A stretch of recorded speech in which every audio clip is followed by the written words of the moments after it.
کا शानदार ब्लॉग जामा मस्जिद से स्टार्ट करेंगे। आपको सामने जामा मस्जिद नज़र आ रही है और जामा मस्जिद आने का सबसे बड़ा रीज़न ये है कि आज 11 नवंबर है। 11 नवंबर 1888 को पहले एजुकेशन मिनिस्टर जिनके नाम पर आज एजुकेशन डे मनाया जाता है, मौलाना आज़ाद, उनकी विलादत हुई थी। और इन्हीं सीढ़ियों पर खड़े होकर मौलाना आज़ाद ने आज़ादी के बाद बहुत ही बड़ा खुतबा दिया था। वो खुतबा क्या था वो भी आपको बताएंगे। तो सबसे पहले हम मौलाना आज़ाद की कब्र पे, उनकी ग्रेव पर जाने वाले हैं और वहाँ पर जाकर हम फातिहा पढ़ेंगे। और फातिहा पढ़ने के बाद बहुत सारी इन्फॉर्मेशन मौलाना आज़ाद से जुड़ी हुई वो मैं आपको देने वाला हूँ। जामा मस्जिद के सामने वाला जो मार्केट है, इसके पास में ही मौलाना आज़ाद की कब्र है और यहाँ पर मौलाना आज़ाद आराम फरमा रहे हैं। और मैं बहुत ही नज़दीक उस जगह के पहुँच गया हूँ जहाँ पर मौलाना आज़ाद की कब्र है। और ये जो गेट है वो मौलाना आज़ाद की कब्र पे जाता है। और आज मौलाना आज़ाद का बर्थडे है तो इसे जो है फूल वगैरह से तैयार किया गया है, इसको सजाया गया है। हमें अंदर जाएंगे तो ये भैया है, यहाँ पे लॉक लगा हुआ है। ये आप यहीं रहते हैं? नहीं, हम यहीं रहते, लेकिन कोई आते हैं कभी काल आदमी, कोई उनके चौकीदार है नहीं अभी। अच्छा, चौकीदार नहीं है ये। हाँ, एक मिनट। तो चलो फिर ऊपर जो है मौलाना आज़ाद की कब्र है उस पे चलेंगे। ये सीढ़ियाँ हैं, इन सीढ़ियों से हम ऊपर जाने वाले हैं।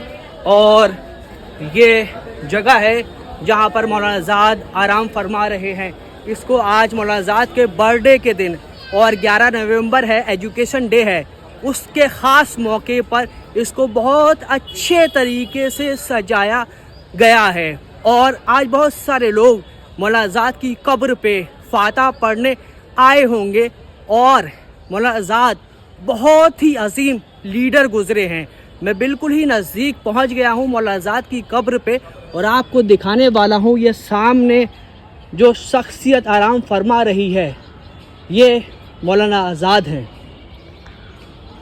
तो ये मोहिउद्दीन आज़ाद, मौलाना अबुल कलाम आज़ाद साहब की कब्र है और सामने है जामा मस्जिद।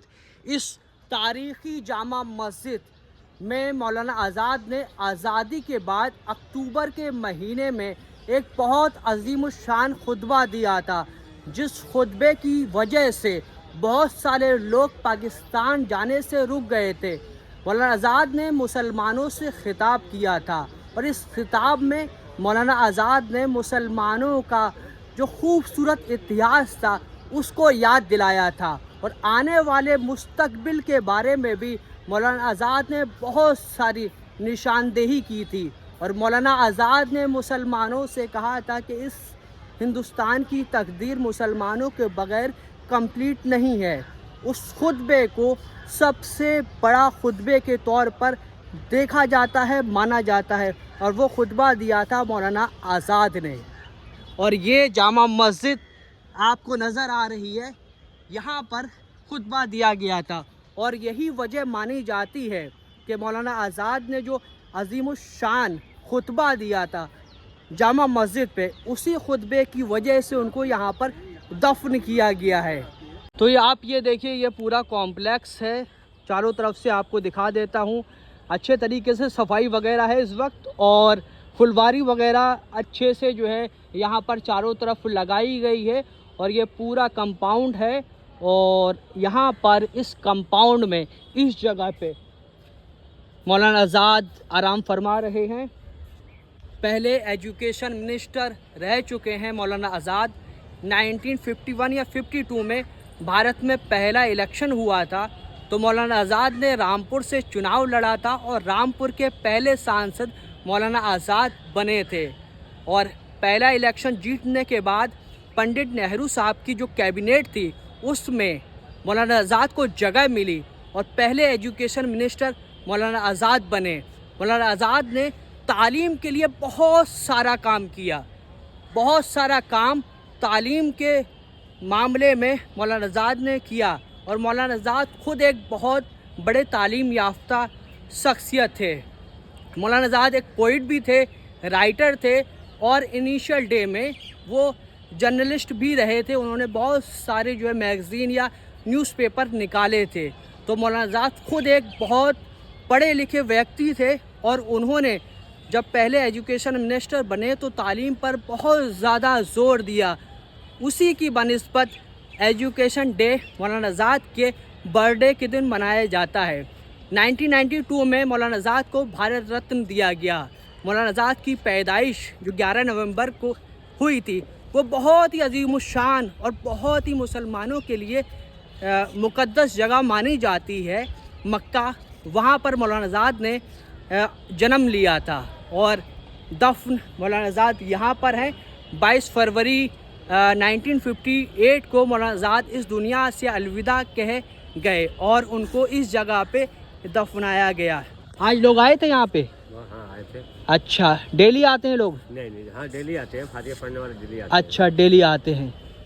تو یہ مولانا آزاد کی قبر ہے. اور اگر آپ جامع مسجد گھومنے آتے ہیں، وزٹ کرنے آتے ہیں، یا جامع مسجد کا جو اردو بازار کا مارکیٹ ہے جہاں پر آپ کباب، چکن ٹکا، الگ الگ طریقے کے کھانے کے ذائقے لینے آتے ہیں، تو وہاں آنے سے پہلے یا وہاں آنے کے بعد اس جگہ پر ضرور وزٹ کریں، کیونکہ یہ بہت ہی عالی شان، بہت ہی تاریخی جگہ ہے. یہ وہ جگہ ہے جہاں پر بہت بڑے لیڈر اور جو کہ فریڈم فائٹر تھے مولانا آزاد، وہ آرام فرما رہے ہیں. ان کی یہ قبر ہے اور یہ تاریخ ہے، ہندوستان کی یہ تاریخ ہے ہماری، اور اس سنہری تاریخ کو ہمیں یاد رکھنا چاہیے اور مولانا آزاد کی قبر پہ ہمیں وزٹ کرنا چاہیے، کیونکہ مولانا آزاد نے بہت بڑی قربانیاں ملک کے لیے دی ہے. یہاں پر پھول پوشی کی گئی ہے. ادھر بھی جو ہے گیندے کے پھول نظر آ رہے ہیں اور اس کو آج پھول سے چاروں طرف سے اس کمپاؤنڈ کو سجایا گیا ہے، کیونکہ آج مولانا آزاد کی ولادت کا دن ہے. اس نسبت سے یہاں پر پودوں پہ بھی جو ہے پھول ڈالے گئے ہیں، تو اس کو بہت اچھے طریقے سے سجایا گیا ہے. اور مولانا آزاد کی قبر پہ فاتحہ پڑھنے، پھول پیش کرنے ڈیلی لوگ آتے ہیں، اور اتنی بڑی تعداد نہیں ہے جتنی بڑی تعداد ہونی چاہیے، کیونکہ مولانا آزاد بہت عظیم شخصیت تھے. کیا نام ہے آپ کا؟ محمد تیمودین. شکریہ بھائی جان. تو بھائی جان کا شکریہ، انہوں نے گیٹ کھول کے ہمیں اندر آنے کی اجازت دی. اور ویسے یہاں پر سیکیورٹی گارڈ ہوتے ہیں، کیوں بھیا؟ ہاں جی. سیکیورٹی گارڈ ہوتے ہیں، وہ ابھی ہے نہیں، تو پھر بھیا کے پاس چابی ہے تو انہوں نے یہاں پہ ہمیں اندر جانے کی اجازت دی. لاک کھولا اور ہمارے ساتھ گئے اور ہمیں جو ہے اچھے سے انہوں نے کوآپریٹ کیا. شکریہ بھائی جان. تو ہم نے یہاں پہ مولانا آزاد کی گریو آپ کو دکھائی اور مولانا آزاد کی شخصیت سے بھی روبرو کرایا، اور اس شاندار بلاگ کو ہم یہیں پر اینڈ کرتے ہیں. انشاءاللہ اگلے بلاگ میں پھر آپ سے ملاقات ہوگی. اور آپ کو یہ بلاگ کیسا لگا تو آپ اپنی رائے ضرور دیں، اور اس بلاگ کو زیادہ سے زیادہ شیئر کرنا نہ بھولیں.